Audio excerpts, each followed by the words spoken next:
I want to start opening this press conference with a question. If parents decide to name their daughter Reality Winner, this sounds like a biography, a life is going to start that is unlike anyone else's life.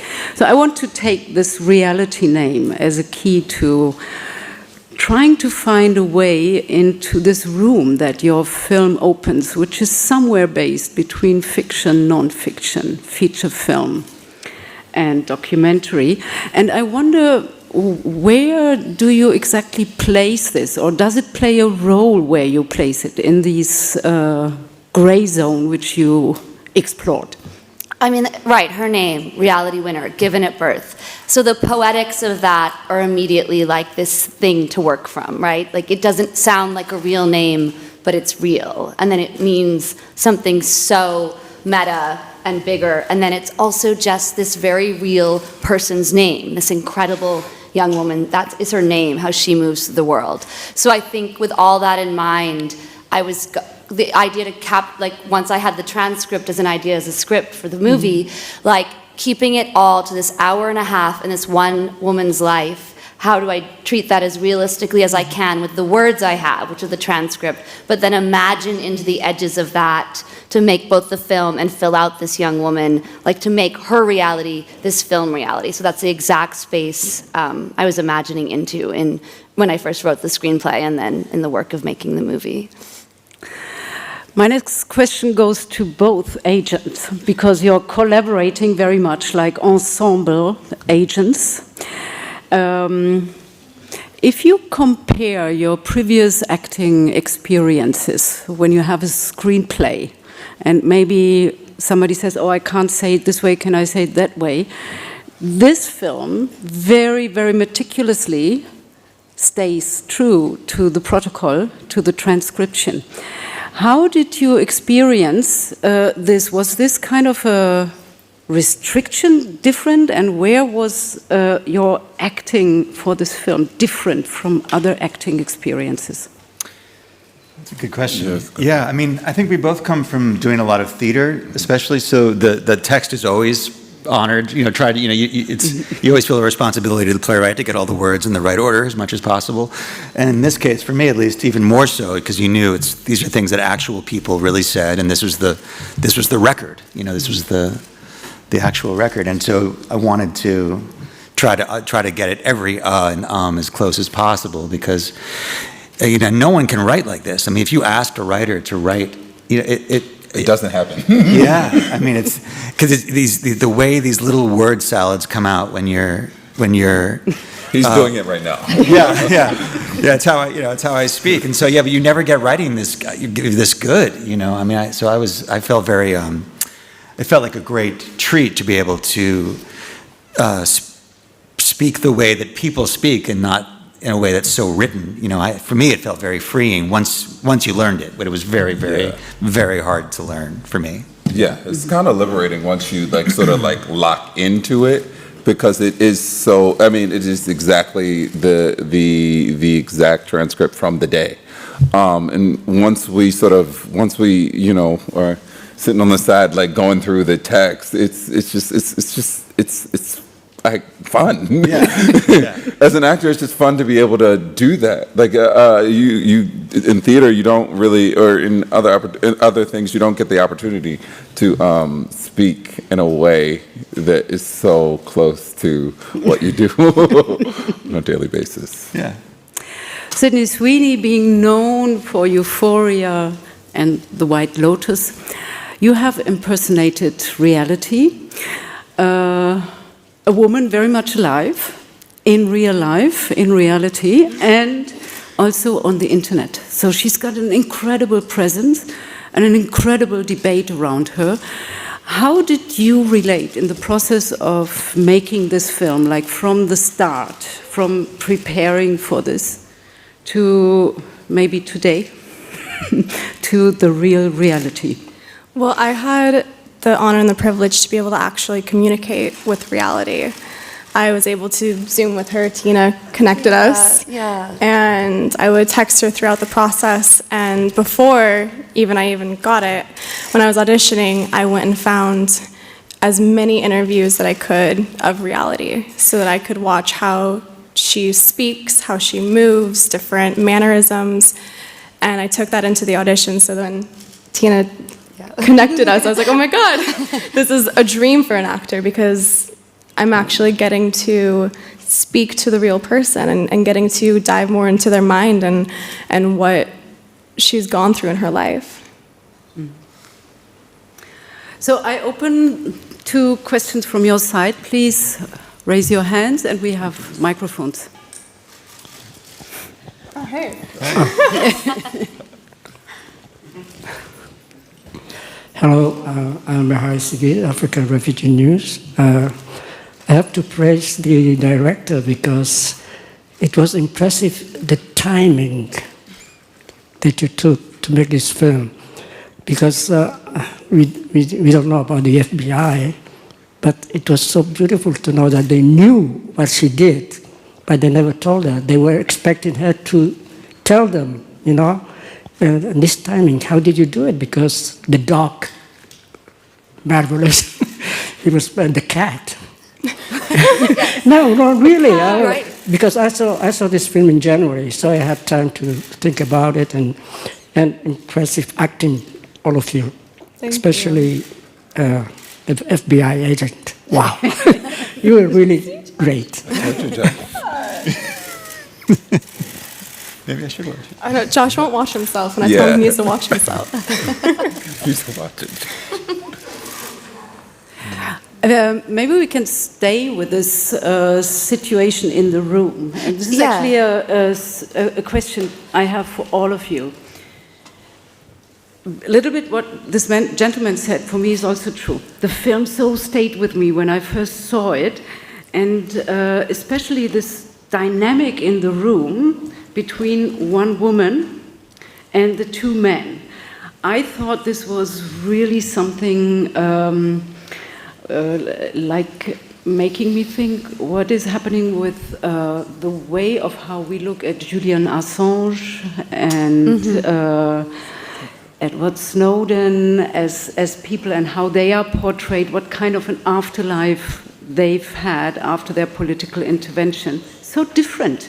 And I wonder what is your take on that from taking the film, the period when it was shot to today? Well, I mean, so much is different from literally where she was questioned, which is the movie. She is questioned in her most vulnerable domestic space. Like, she's surprised at home. These men, ultimately 11 armed men, are questioning in her house. So the story, like for the movie and her story as we know her in the world, starts there. So I think that combined with the earlier notation of her name, and that she's a woman. So it's like this blonde woman with the name Reality Winner goes into the news, and no one really can understand what she actually did.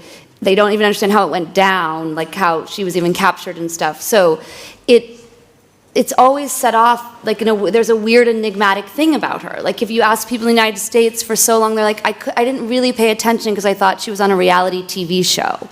So there's so many factors that made it hard to make her legible and to make, like, how she relates to both that she broke a law, but then why she broke the law also legible. And because then she didn't get the kind of press coverage. Like, our knowledge of Snowden comes from the press diving in and covering that. Same with Assange. They become like media hotspots. And they just don't want to give that to reality, for whatever various reasons, right? So that's in part why I like telling this story, because we get to go inside her house that day and show this young woman making a really important and complicated choice about, literally our country at this moment, and that's going to deeply affect her life. So I just think there's so much at play. And what was so interesting to me is, the things you called out about how long she doesn't admit, or the cats that come into the conversation, and the dogs. There's all this amazing real life detail about Reality Winner and this moment that we have in film that led to her being in the news now. And I think often in female stories, truly, those kind of details are seen as like small things. And I think this is something Sydney and I talked about a lot actually after you connected with reality. Like how just the details of her life, that what she was wearing that day, all like the ephemera of her home, that filled out this really rich, to both of us, special female character who is sort of like, you know, becomes larger than life in the choice she makes. So I think, you know, that's some of my thoughts on your question. Yes, please. Oh, somebody has the microphone. Thank you. Wazir Christian from Derek Radio from Bulgaria. Which scene, this is a question for the whole cast, which scene do you think was the hardest to shoot in terms of acting? Thank you. It was kind of like one giant scene the entire movie. So but the scene in the room. In the room, because it was, once we got into the room, we didn't leave. We just filmed in the room day after day. Yeah, and we sort of block shot it, so you do like half the scene from like this angle, and then move the camera a little bit and do like half, until you were like picking up bits and pieces from a 30, 40 page scene, and you're like, wait, where were, okay, right, and you have, and they're trying to get like eye angles for 3 people, and we're just all in this like dank, The ceiling was really short. you know, basement room, and it was like, you know, about the size of this table, and we're all just like, oh, excuse me.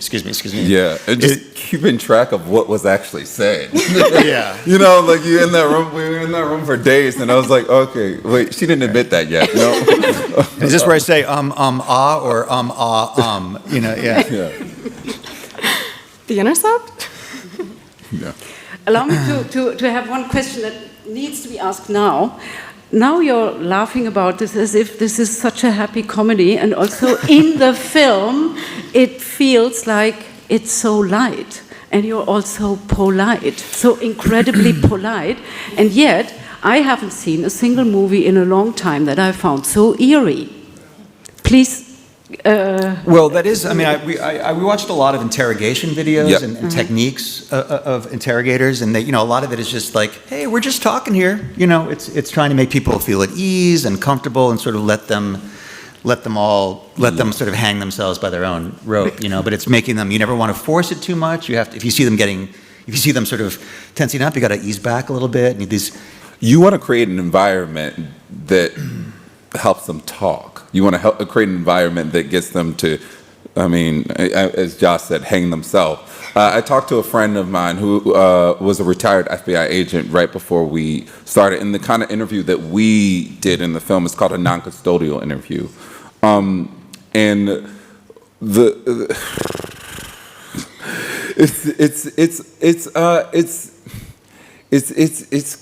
I don't know what I'm trying to say. I guess it's kind of, you got to make her feel like it's not a problem. There's no problem. Yeah, but every casual question, you know, like, oh, how's your cat? Or, you know, oh, is your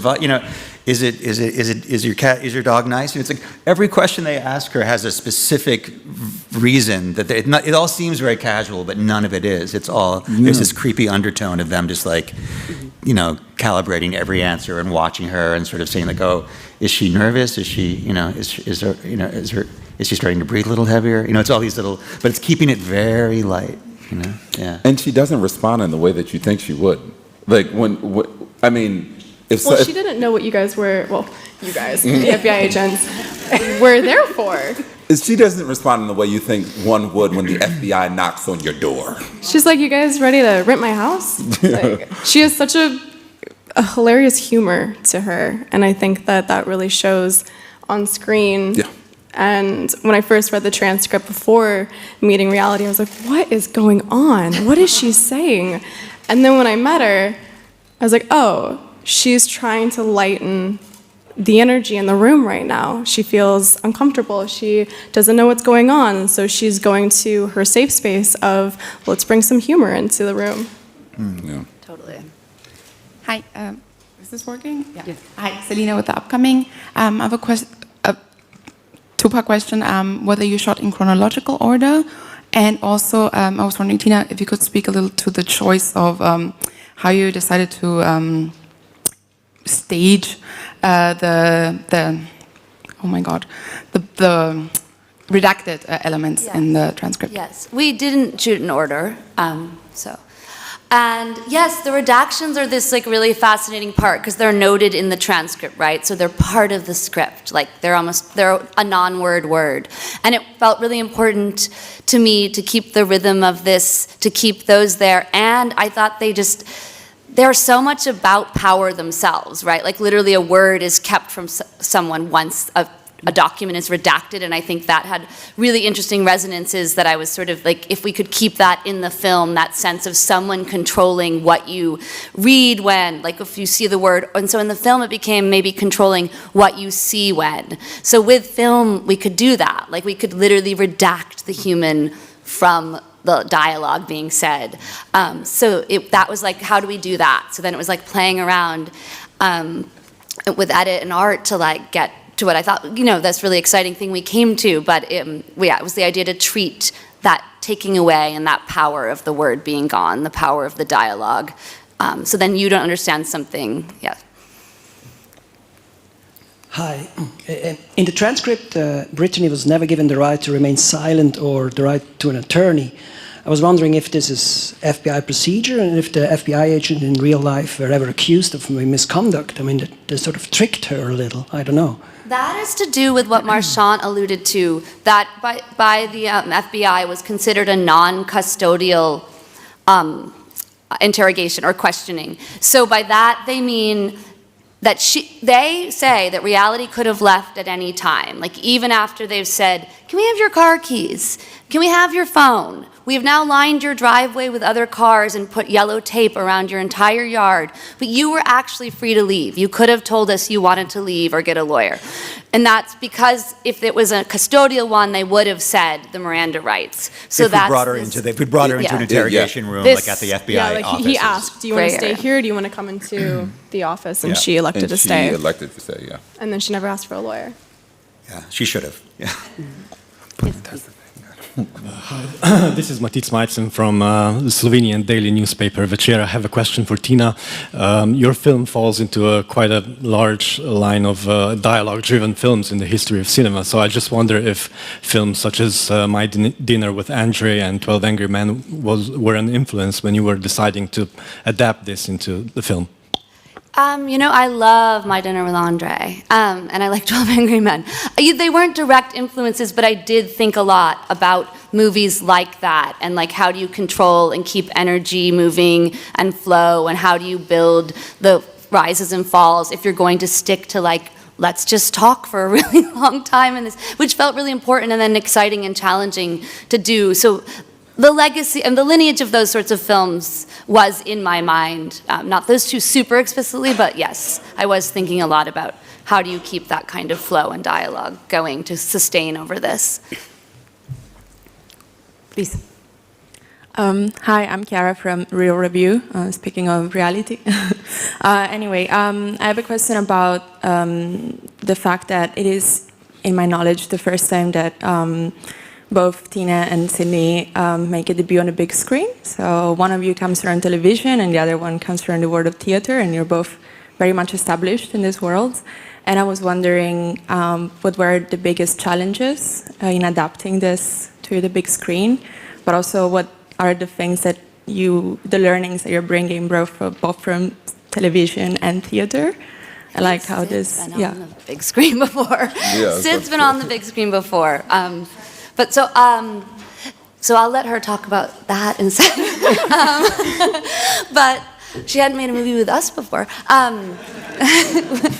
I think, I'm very used to storytelling in a very specific way from a lot of my theater work. But yeah, it was a huge jumping into a new medium, and I think there was things I was like itching to get to do with that I've been wanting to do film for so long, that with the kind of storytelling with the visuals and with sound and score that I like couldn't wait to get to do that we did in this movie. So I was really thinking, and I'm very used to working with actors, so I think I led in knowing I was gonna have a good relationship with actors. I knew really strongly my aesthetics and mood I wanted to have. So then it was sort of like working with all these amazing heads of departments and everyone that joins you in this amazing, insane collaboration to really think, this is my idea, learn how to translate it quickly, and then kind of learning and growing all along the way. But I had really strong senses of what I wanted. So I think, and because I had staged so much theater, I think that did offer me a lot of the blocking, that working with the actors. Yeah, so it was like stepping into a different planet, but where I knew how to walk on that planet, if that's an answer. I would have a question that comes from a different side. The afternoon we are become very familiar with is 2017. Today we are 2023, and what started that afternoon is far from over, meaning what is happening to the case? It had an afterlife that was very much discussed.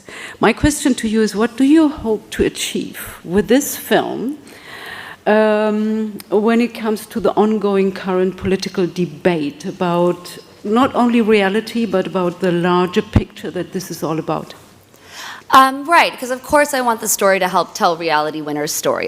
That's a fact. I think one of the most key things to this that would be interesting for more people in the United States and the world to understand is the Espionage Act under which she was charged, which is an act from 1917, about containing a flow of information before the digital age. And so it's this really, really old law that there's no way to defend against. So I think that's actually really relevant and interesting thing for people in the United States to understand that's still being deployed and what that means for all of us living in a democracy. So again, it's a little fine point, it's not really even in the movie necessarily, but I think understanding why she undergoes what she undergoes and the punishment she's had and how it's literally will affect the rest of her life when she then took an action that, told Americans more information that was being withheld from us. So I think it's like, just gives you a sense to think about the nuances at work in all of this. And there's so many, like you said, her case pushes onto so many places of how she was treated by the legal system, how she was treated in prison, what it means to come out of prison and have the kind of, she'll need a pardon or clemency to get her life fully back to normal. So you don't have to take all that in, but I think there's many pinpricks beyond just the incredible story and deeply personal sort of thing that you get to learn about reality. Maybe one last question from you? When I was talking about the timing, because there were 3 actors, but the cell phone, that was really important, because at first I thought it was her cell phone that she was typing or doing, like for herself, but that was the FBI cell phone. Can you? When the words would appear on screen, the transcript. Oh. Yeah, that was the FBI's document being created there. Yes. Which is actually public. Yeah. This is wrapping up. Thank you all very, very much. Thank you for coming, and good luck for tonight's world premiere. Thank you. Thank you.